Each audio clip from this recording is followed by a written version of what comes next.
नमस्कार साथियों। तो हम एडोलसेंस के जो चैप्टर में डिस्कस कर रहे थे उसमें से उसका कैरेक्टरिस्टिक्स, डेवलपमेंट जैसे कि emotional development, mental development, physical development, moral development, ये सब हमने बात कर लिया है। ओके, आज हम डिस्कस करेंगे चैलेंजेस। ओके, क्या क्या चैलेंजेस एक एडोलसेंस को फेस करना पड़ता है। ओके, ये सब आपको क्यों पढ़ाया जा रहा है, पहले एक बेसिक बात मैं आपको क्लियर कर दूँ कि आपको क्यों पढ़ाया जा रहा है। क्योंकि जब आप फ्यूचर में जब आप टीचर बनेंगे तो आपको इन्हीं बच्चों के साथ डील करना होगा। एडोलसेंस पीरियड में अमूमन सब बच्चे एडोलसेंस पीरियड के ही होंगे। ओके, टीन एजर्स के साथ आपको डील करना होगा। अगर आप उनके प्रॉब्लम्स को, उनके चैलेंजेस को जान सकते हैं, समझ सकते हैं, ओके, तब जाके आप उनको अच्छी तरह से ट्रीट कर सकते हैं, उनको अच्छे से पढ़ा सकेंगे। ओके, तो इस बात का ध्यान रखते हुए आज हम स्टार्ट करेंगे चैलेंजेस ऑफ एडोल्स। ओके, हमारा एग्जाम में इस क्वेश्चन आया था, adolescence and its characteristics and discuss the challenges during the adolescence. Question लिख दूं मैं, आप भी लिख लीजिएगा ताकि जो adolescence, okay, its characteristics and describe और discuss the challenges during the adolescence period. Okay, देखिए एक एक पॉइंट मैं आपको समझाता चला जाऊंगा, आप समझिए और अच्छे से नोट करिए। ओके, फिजिकल चैलेंजेस, पहला है फिजिकल चैलेंजेस। देखिए फिजिकल चैलेंजेस मतलब क्या। देखिए एडोलसेंस पीरियड में एक लड़का या लड़की दोनों के अंदर क्या होता है, फिजिकल ग्रोथ होना शुरू होता है ना। किसी लड़का का अगर हद से ज्यादा मसल गेन हो गया, तो मोटापा अगर चढ़ गया ड्यूरिंग ये तो होगा, है ना। अगर हो जाएगा सी फील ऑकवर्ड, तो उसको अच्छा नहीं लगेगा ये चीज, है ना। ये सारे फिजिकल डेवलपमेंट मेरे पास क्यों हो रहे हैं और क्या, देखिए एक एक करके पढ़ेंगे और आपको समझाते चलेंगे। Muscle gain sometimes lead to excessive body weight in teens. Okay, कभी कभी मसल गेन क्या करता है, एक्सेसिव वेट गेन करा देता है। ओके, इन तीन तीन मतलब क्या, तीन एजर्स और एडल्ट पीरियड में जो बच्चे हैं उनके बारे में। ओके, और क्या, और लड़कियों के पास तो बहुत ज़्यादा प्रॉब्लम होता है क्योंकि उनके अंदर बहुत सारे चेंजेस होने होने लगते हैं, जैसे कि secondary sexual characters are develop among the girls, जैसे कि ब्रेस्ट का डेवलपमेंट हो जाना। ओके, मेंस्ट्रुअल साइकिल का शुरू हो जाना। मेंस्ट्रुअल साइकिल में बहुत सारे उनको पेन में, क्रैम्पिंग, हेडेक, है ना, बहुत सारी ऐसी चीज़ें उनको फेस करना पड़ता है। जैसे कि देखिए development of full breast in girl can be awkward in the beginning, शुरू में उनको बहुत ही ऑकवर्ड फील होता है। और क्या, for many girl menstruation is a serious concern during sometimes some of them suffer from physical trouble. Okay, physical trouble like cramps, headache, okay, weight gain, back pain and breast tenderness, all are the physical changes. Okay, menstruation के लिए ये सब होगा। और क्या problem होता है बहुत बड़े सन का, एक्ने। ओके, देखिए acne is one of the major problem during the adolescence. Okay, acne जो होता है तो वो बच्चे घबरा जाते हैं, क्या हो रहा है मेरे चेहरे पे, मेरा चेहरा खराब तो नहीं हो जाएगा, ये सारी चीजें। ओके, फिजिकल चेंजेस, समझ में आया। Self esteem and body image, देखिए क्या है, some teenager feels too fit, too skinny, too tall, too short, है ना। मतलब क्या, कोई समझते हैं कि मैं बहुत मोटा हो गया हूँ, बहुत पतला में हो गया, मैं बहुत शॉर्ट हो गया हूँ, मैं बहुत टॉल हो गया हूँ, इतना नहीं होना चाहिए थोड़ा सा। ये वो सब इस बारे में अपना सारा टाइम नहीं, मैं इतना मोटा क्यों हो गया हूँ, मेरे सारे दोस्त तो फिट है, मैं मोटा हो गया हूँ, मैं इतना पतला कैसे हो गया हूँ, मेरे सारे दोस्त फिट एंड फाइन है। ये सारी चीजें उनके दिमाग में आती रहती है और पूरे टाइम वो ये विश करते रहते कि मैं अच्छा दिखूं कैसे, ओके, मैं फिट कैसे हो जाऊं, है ना, मेरी दाढ़ी मुझे कैसे आ जाए, मेरे दोस्त लोगों को तो आ गए, ये सारी चीजें। ओके, देखिए some teenager feel too fat, too skinny, too tall, too short, etc. This feeling lead them to spend time wishing they were not too short, their hair was not too curly और ये सारी चीजें वो सोचते रहते हैं कि मेरा हेयर स्टाइल, मेरा हेयर अच्छा नहीं है, मेरे दोस्त का अच्छा है, ये सब। ओके, भगवान मेरा हेयर अच्छा कर देना, भगवान मेरे को थोड़ा बाइसेप्स चाहिए, मेरे को सिक्स पैक चाहिए, ये सब उनके अंदर आता है। Okay, those who are dissatisfied, okay, those who are dissatisfied with how they look or believe that they need to change the way they look and they have a negative body image, वो अपने body को लेके बहुत ही ऐसे, अरे भगवान हमें जैसे बनाया वैसे है हम। ओके, वो ये एक नेगेटिव इमेज, मेरा चेहरा अच्छा नहीं है, मेरी शक्ल अच्छी नहीं है, मेरी बॉडी अच्छी नहीं है, मेरा हाइट अच्छा नहीं है, मैं मोटा हो गया, ये सारी चीजें, ये सब उनको सेल्फ एस्टीम और बॉडी इमेज को उनको एक नेगेटिव इम्पैक्ट, ओके, लाता है। समझ में आया ये, लिखो इसको फिर हम आगे देखेंगे।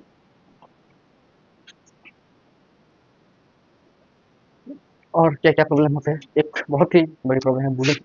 ओके, जो मैंने भी फेस किया है अपने स्कूल टाइम में।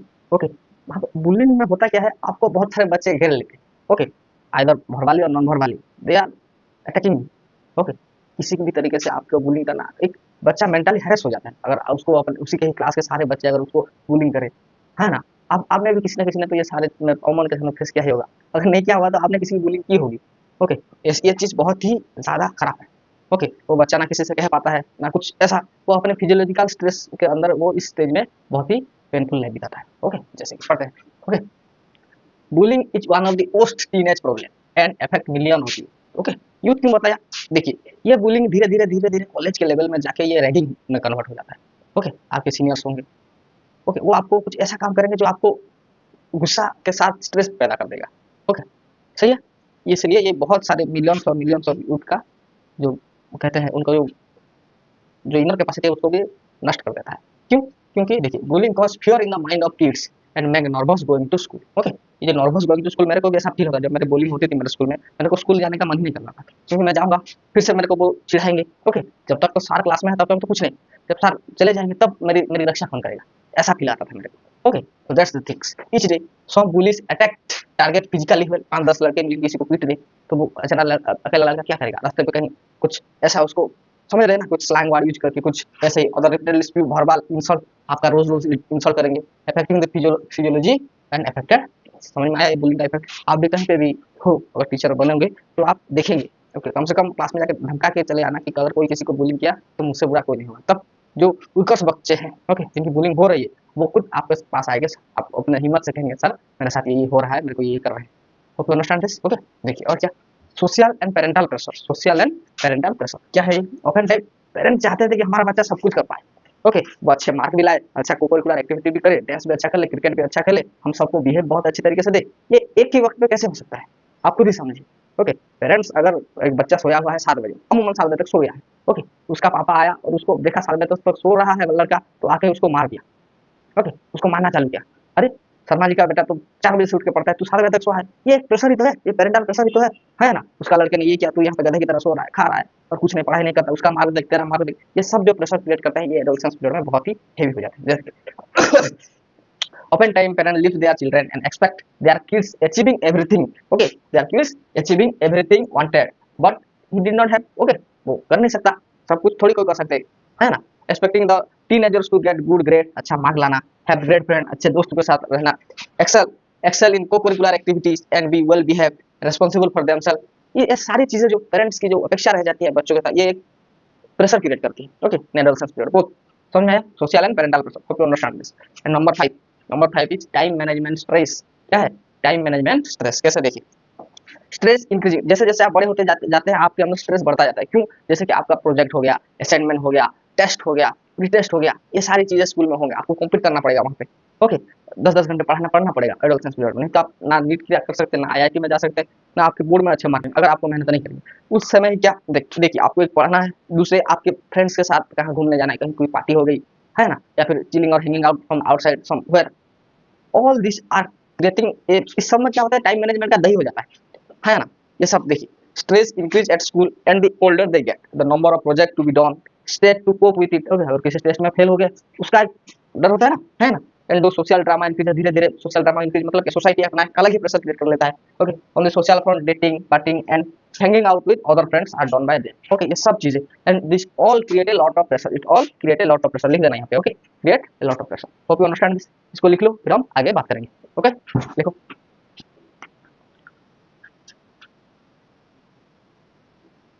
और नंबर 6 है डिप्रेशन। ओके, डिप्रेशन इस स्टेज में हो जाता है लड़कों को, लड़कियों को। Okay, depression is one of the most problem that some teenagers suffer and it can lead to more problem in the future. Okay, अगर आप एडोलसेंस पीरियड में डिप्रेशन के शिकार हो गए हैं तो समझ लीजिए ये आपके फ्यूचर के लिए भी घातक हो सकता है। ओके, और होता ही है। What do you mean by depression? Depression आखिर होता कैसे? इसका सिम्टम्स क्या है? आप जैसे हैं वैसे जब आप रहेंगे, जैसे कि अब मैं बताऊं, आपको रात रात भर नींद नहीं आएगी। ओके, खाना खाने का इच्छा नहीं होगा, भूख नहीं लगेगी। जब आपका नॉर्मल एक्टिविटी जो है, मान लीजिए कि आप क्रिकेट खेलते हैं, फुटबॉल खेलते हैं, आपको वो खेलने के भी आपको अच्छा नहीं लगेगा। ओके, खेलने का मन नहीं करेगा, बोलते ना मन नहीं कर रहा है, आपका मूड हमेशा सैड रहेगा। ओके, इस ये सब डिप्रेशन के लक्षण हैं। ओके, देखिए जैसे कि डिप्रेशन सिम्टम्स इन टीनेजर में be exhibit in various way. Okay, वो क्या क्या है? जैसे कि change in the sleep pattern, eating habit, decline interest in normal and healthy activity जो आप करते हैं। ओके, जब आप खेलते हैं या फिर कुछ भी आप नॉर्मली आप सिंगिंग करते हैं या फिर कुछ ना कुछ। ओके, तो आपको आपको फ्रेश करता है, आप उसको करने के लिए भी आपको मन नहीं करेगा, it means you are in depression. और क्या? फिर ये सारी चीज़ें अगर आपके जहन में रहेगी, आपको नींद नहीं आएगी, खाना खाने का इच्छा नहीं होगा, आप खेल नहीं पाओगे, तो क्या आपका पढ़ाई में मन लगेगा? बिल्कुल नहीं। तो आपके ग्रेड ऑटोमेटिकली कम हो जाएंगे। जैसे आप अगर टॉप 10 में आ रहे थे तो आप टॉप 50 में आ रहे हो, इसका मतलब क्या? टीचर को आपका ग्रेड कम हो जाएगा, है ना? Dropping grades in the school and colleges are all the sign of depression. Okay, अगर कोई बच्चा आपका क्लास में ओके इन फ्यूचर अगर अच्छा पढ़ाई में है और लेकिन लगातार वो बैकवर्ड आ रहा है, इसका मतलब उसका कुछ ना कुछ प्रॉब्लम है, ये आपको जानना पड़ेगा। ओके, तो understand this depression. Next, drugs and alcohol, this is the most dangerous part during the adolescence period. Okay, बच्चे क्यूरोसिटी में कैसा होता है, एक बार टेस्ट तो कर लें। ओके, या एक्साइटमेंट में या फिर कुछ उनके जो रिस्क लेने की कैपेसिटी होती है, कुछ नहीं होगा, हम पी सकते हैं, हम स्मोक कर सकते हैं, इन चीज़ों के लिए उनको ड्रग या अल्कोहल का एडिक्शन हो जाता है। ओके, ये एक ऐसा चीज़ है जो एडिक्ट करता है, और एडिक्शन इज वेरी बैड, वो चाहे किसी का भी चीज़, किसी चीज़ का भी हो। ओके, जैसे कि drugs abuse is major problem affecting millions of teenager along with their parents and family. ये सिर्फ आपको ही क्षति नहीं पहुंचाएगी, ये आपके साथ आपके माता पिता, आपके फैमिली, इन सबको ये क्या हानिकारक साबित हो सकता है। और क्या आप देखे होंगे बहुत सारे ऐसे सीरीज, ओके, शोज हो रहे हैं जहाँ पे ड्रग कंट्रोल, ओके, या फिर ड्रग्स के कैसे कैसे इफेक्ट होते हैं, ये सब दिखाते हैं। ओके, और इंडिया में आजकल सबसे बड़ा प्रॉब्लम यही है, अल्कोहल और ड्रग इन यूथ। ओके, देखिए, और क्या, the tendency to take risk encourage most teen to try smoking और ड्रिंकिंग। ओके, ये सारी उनको मोटिवेट करती है ड्रिंकिंग करने के लिए। और फिर ऐसे चाहे फिर और कुछ ऐसे गलत फ्रेंड, ओके, जिनके साथ आपको नहीं रहना चाहिए, पर हो क्योंकि शराब पीते हैं आप, अगर कोई फ्रेंड शराब पीता है तो मैं आप उससे दोस्ती ही तोड़ देते हैं, मेरा एक सजेशन है आपको। ओके, देखिए चलिए दूसरा, poor self esteem and the need to be cool and push adolescents to smoke and drink। Okay, poor self esteem होगा तो आप धीरे धीरे उस चीज में इन्वॉल्व हो ही जाएंगे। Hope you understand this, drugs and alcohol. Okay, लोग वैसे ऐसे चीजें करते हैं शराब की तारीफ में, लेकिन ये अच्छी चीज नहीं। ओके, देखिए, और क्या, ड्रग्स एंड अल्कोहल तो गया, साइबर एडिक्शन आजकल की इस समाज में, ओके, इस इंटरनेट की दुनिया में cyber addiction is most common. देखिए, when children spend more than enough time in social networking, बहुत ज़्यादा टाइम अगर वो सोशल नेटवर्क जैसे कि फेसबुक, व्हाट्सअप, इंस्टाग्राम और बहुत सारी चीज़ें, इसमें अगर गेमिंग एंड अदर वेबसाइट्स, इस चीज़ में अगर वो टाइम दे दिया, ओके, और ये प्रॉब्लम तो आगे चल के बहुत ही एक भूचाल की तरह आएगी। क्यों? क्योंकि आजकल के हर घर में एक एक फ़ोन है, हर बच्चा सुबह उठने से पहले फ़ोन पकड़ रहा है ना, छोटे बच्चे से लेकर, without phone he never do anything. समझ में आ रहा है ना, आप उसको समझा ही नहीं सकते। और माता पिता को अच्छा लग रहा है ये चीज़, हमारा बच्चा एक फ़ोन लेकर चुपचाप घर में पड़ा रहता है, क्या ये अच्छी बात है? नहीं, this is an very bad thing. Okay, और क्या, पार्टिकुलरली एडल्ट साइट, ओके, जो कि होते हैं, okay, they suffer from the cyber addiction. अगर एक आधा साल या एक साल आपने इस एडल्ट साइट में अगर गुजार दिए, तो आप पूरी तरह से एक नपुंसक बन जाओगे। ना आप अच्छे से खा पाओगे, ना अच्छे से पी पाओगे, ना अच्छे से पढ़ पाओगे, आप मानसिक रूप से नपुंसक हो जाओगे, कुछ नहीं कर पाओगे आप। Okay, you are addicted to the cyber. Okay, understand? Okay, cyber, ये साइबर एडिक्शन ऐसे साइबर क्राइम बहुत सारे एक मिली मिलाई चाल है आपको उसके अंदर खींच लाने। ओके, बहुत सारी ऐसी चीजें हैं, आप बात करिए कोई और किसी एक दिन हम साइबर एडिक्शन, साइबर क्राइम के बारे में बात करेंगे। ओके, देखिए आज इसको खत्म कर लेते हैं। The suffer from cyber addiction, cyber addiction can be just harmful as the addiction to the drugs and alcohol. ये आपको शायद नहीं लिख जा रहा हो, मैं लिख देता हूँ इसमें एक और इतना लिख ले रहा। ओके, यहाँ पे लिख रहा हूँ, ऊपर लिख रहा हूँ। Okay, it can be just harmful as addiction to drugs and alcohol. Okay, ये किसका पॉइंट है? साइबर एडिक्शन का। शायद इस नीचे नाम दिख रहा हो, इसलिए मैं बोल भी देता हूँ। Cyber addiction can be just as harmful as addiction to drug and alcohol. Hope you understand this, इसको लिख लेना, फिर हम आगे देखते हैं। ओके, देखो,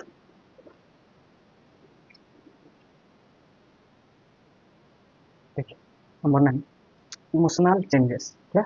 इमोशनल चेंजेस, जैसे कि the adolescents tend to feel overly emotional just about anything and everything. Okay, उनका इमोशन जो है वो बहुत डीप में रहता है। ओके, कुछ नहीं से बहुत कुछ हो जाता है, इसका मतलब कुछ नहीं से बहुत कुछ हो जाता है। ओके, एक छोटी सी बात को वो इतना इमोशनल हो जाएंगे कि वो 2 दिन तक खाना नहीं खाएंगे। ओके, किसी से बात नहीं करेंगे, ये उनका इमोशनल ये होता है। Okay, can make them happy, excited, mad और एंग्री। एक अभी इसी एक छोटी सी बात पे उनकी इतनी गहरी दोस्ती होती है। ओके, और सडनली एक कुछ ऐसी बात उन दोनों में छिड़ जाती है जिसमें कि वो एक दूसरे के जानी दुश्मन बन जाता है। Okay, suddenly they become happy and they become angry. This is because of the emotional state. Okay, और the emotional changes during the adolescence period. Okay, देखिए, आप एडोलसेंस पीरियड में जब होगा आपके लड़ाई झगड़े बहुत ज्यादा होते हैं। ओके, और एडोलसेंस पीरियड में ही जो लव कहते हैं हम, ओके, ये सब होता है। क्यों? क्योंकि in this stage emotions are very in its peak stage। Okay, समझ में आया ये? और क्या, adolescent girl may be vulnerable to crime। Okay, adolescent के गर्ल बहुत ज्यादा रोते हैं, आप कुछ थोड़ा सा भी उनको डांट दीजिएगा वो रो पड़ेंगे। सही है? और क्या, mood swings are common among the boys and girls. Okay, दोनों के अंदर मूड स्विंग होता है। सही है? Boys and girls, feeling of inferiority and superiority may be arise at this stage. Okay, किसी किसी भी टेस्ट में अगर कोई भी लड़का या लड़की को आपने तारीफ कर दिया, आपको बहुत अच्छे मार्क्स, तो ही फील सुपीरियर। ओके, और वैसे ही अगर 5 दोस्त उसके जो खास दोस्त है, अगर वो उससे आगे निकल गए किसी भी एग्जाम में, या फिर उसका मार्क उन सबसे कम हो गया, तो ही फील इन्फीरियरिटी कॉम्प्लेक्स। ओके, समझ में आया इमोशनल चेंजेस? आपको क्या करना है, ये पॉइंट को ध्यान में रखना है, और इसके रिलेटेड आपको भी अगर कोई चीज ऐड करना है तो आप कर दीजिएगा। ओके, सही है? और क्या, नंबर 10, बिहेवियरल चेंजेस। क्या क्या बिहेवियर में चेंज आता है ड्यूरिंग द एडोलसेंस पीरियड? जैसे कि emotions can lead to impulsive behaviour which can be harmful to the teenager. Okay, वो बहुत ही सडनली रिएक्ट कर लेते हैं। Okay, impulsive behaviour, suddenly react करते हैं। ओके, एडोलसेंस में also want to try new things, take risk resulting in careless behaviour. Okay, एक शेर है क्या, बस एक कदम उठाया था 100 के दीदार में, बस एक कदम उठाया था 100 के दीदार में, सफलता मुझे ढूंढती रही तमाम उम्र में। ओके, सफलता मुझे ढूंढती रही तमाम उम्र में। इस एडोलसेंस पीरियड में ऐसे कोई ना कुछ गलती आप कर बैठते हैं, कोई आपका बिहेवियर ऐसा बन गया, आपने एडिक्शन ले लिया, साइबर एडिक्शन हो गया, ड्रग अल्कोहल इमोशनली बहुत ये हो गए, तो ये सारी चीजें ओके आपके लाइफ में बहुत फ्यूचर में बहुत इंपैक्ट लाने वाली है। तो क्या, one of the common teen behavioural issues, tin में भी लाई। ओके, समझ में आई, लाई। ओके, झूठ बोलना, lying is one of the common teen behavioural issue. Teen may lie to avoid confrontation with the parent out of घर। ओके, वो बहुत झूठ बोलते हैं, क्यों झूठ बोलते हैं, उनको बहुत सारी चीजें करना है, मैंने बोला ना कितना प्रेशर है। ओके, तो घर वाले पूछे मार्क्स कितना आया, वो 60 जो आया था उसको 70 या फिर 80 या फिर 90 बोलना पड़ेगा उसको, तो झूठ बोलेगा, कहीं ना कहीं से वो झूठ बोलेगा, क्योंकि उसको डर है, प्रेशर है। ओके, तो अंडरस्टैंड दिस, लिखो इसको, फिर हम आगे देखेंगे।